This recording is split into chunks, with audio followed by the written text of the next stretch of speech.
Hey, I'm Yoad. Welcome to my studio. Today, we're going to clone the sound of an analog EQ. I'm going to use this EQ here, but you can use any analog EQ that you have. It could be a rec device, it could be a pedal, anything. The way it works is that I'm going to send a test signal into the EQ and measure the frequency response coming back from the EQ in real time. When we developed this plugin, it was around the time that we did the IR1, and convolution was a big thing back then. And I was thinking of a way of capturing analog EQs using impulse response. And I calculated that in order to get all the positions in half dB steps of, say, 1048, it would take 50,000 different samples. And then I had this thought, what if we sent a continuous test signal into an EQ, measuring the output and creating a real-time convolution filter? And that's Q-clone. So the way it works is that I'm sending a sweep every 400 milliseconds into an EQ and measuring the output. So as long as the EQ is flat, I'm going to get a flat response. Now, as soon as I start EQing, the convolution filter is going to get updated every 400 milliseconds, which gives me a continuous feel. So as I turn the knob, I can see and hear the resulting frequency curve. And once I'm happy with the settings, I can hold it and then open another Q-clone on another channel. And that way I can use the same Neve EQ on every channel of my mix. Let's see how that works. I have this mix here, but it has a million tracks, so we're just going to use it on the groups.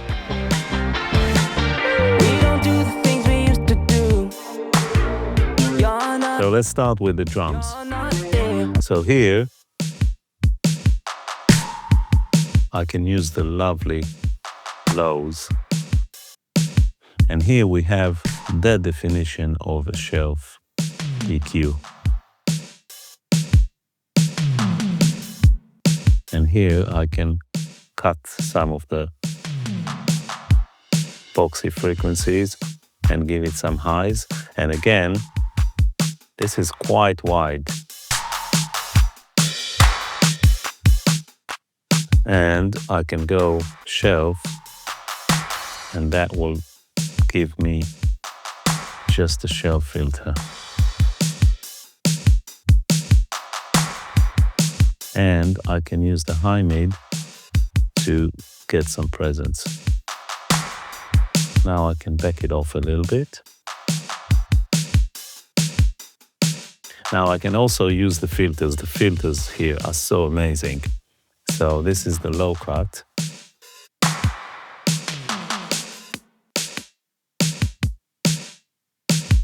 And this is the high cut.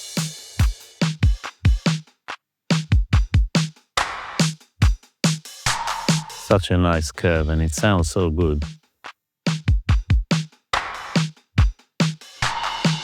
Even like that, there's a sound to it. It's not just cutting the highs. Amazing. Now I'm happy with the drums. I'm going to press hold, and then I can move to the next section. Now if I press capture, it's going to give me the drums EQ that I captured. So I'm going to flatten it as much as possible. Let's try to capture that. The character of this pick bass, and give it some lows. We don't want shelf here, we want to go around here, and then just give it a bit of presence. Let's hear it with the drums. And let's hear it without those two EQs. Obviously, it adds a bit of level, but I'm hearing that Neve sound already.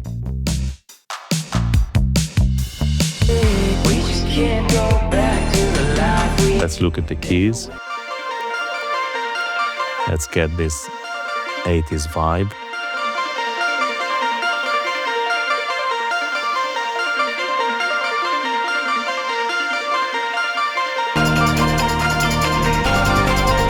much. Now, I'm using one channel, but the plugin is stereo, and I can actually use it on however many channels I want. If I'm in a surround setup, I can open it as multi-mono, so I can use it on 714 just with one EQ over the whole mix. You can't see I'm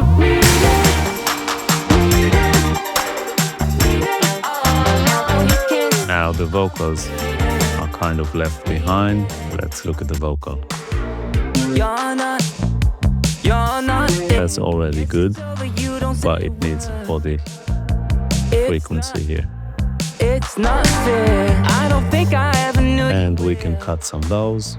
You're not there. We just can't go back to the life we had. These Neve curves are like nothing else because they're so wide, and it's not like other EQs. So if you're looking for precise curves and stuff, forget it. I mean, you can get it, I suppose, but this is more about the overall trend rather than a surgical EQ, but it has such a sound. Tell me how. I don't think I ever knew you will. You're not. Now, I'm hearing that the bass is a little bit boomy. Let's go back to this channel, but this channel is now frozen.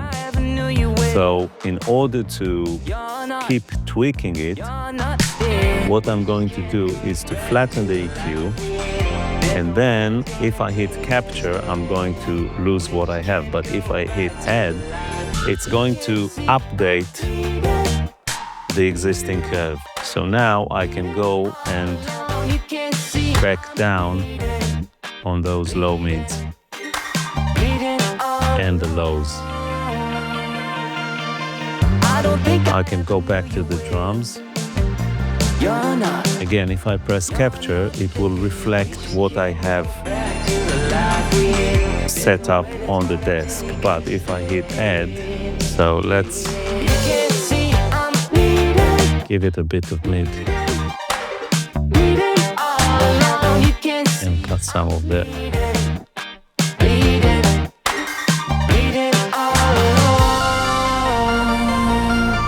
So with just one EQ, I can do the whole mix. Let's put something on the master as well.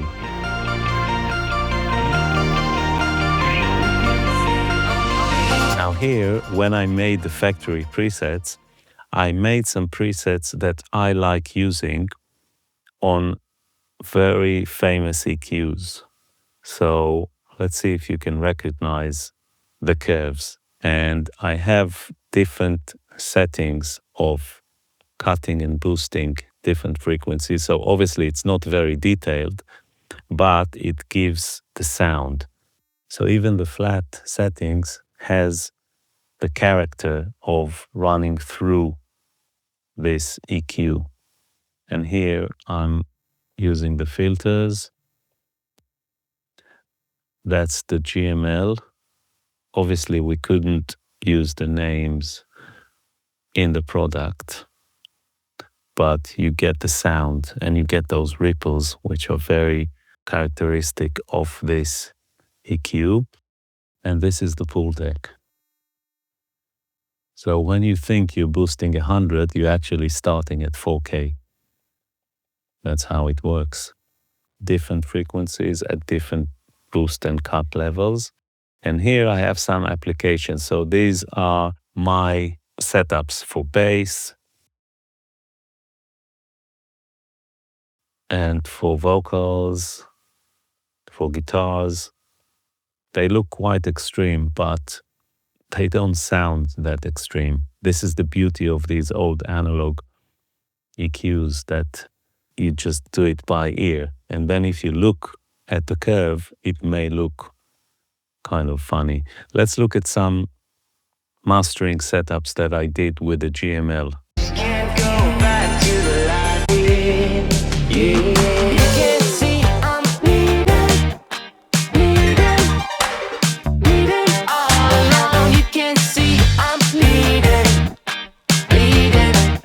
Let's do one using this EQ.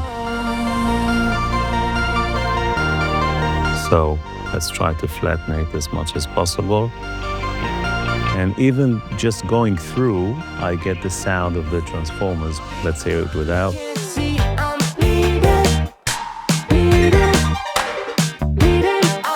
And with. It adds something. It just makes everything more clean and present. So here, I don't need to do much, but just a tiny bit. And maybe use the filter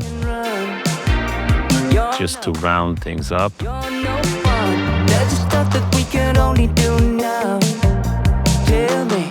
Capture that.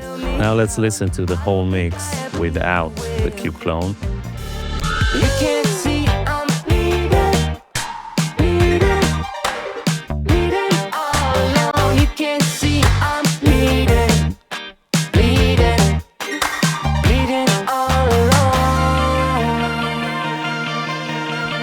Sometimes I want to leave everything and run. Maybe the bass is a little bit bloated. You're not dead. We just can't. So again, I'm going to add. We just can't go back to the life we had. Yeah. You can't see I'm bleeding, bleeding all alone. You can't see I'm bleeding, bleeding all alone.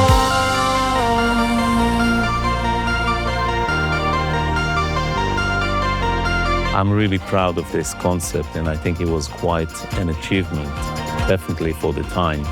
This was the forerunner of all the NAM capturing systems that are so abandoned these days, especially for guitars, but this works in a different way. It's not based on machine learning or anything like that, or on comparison models.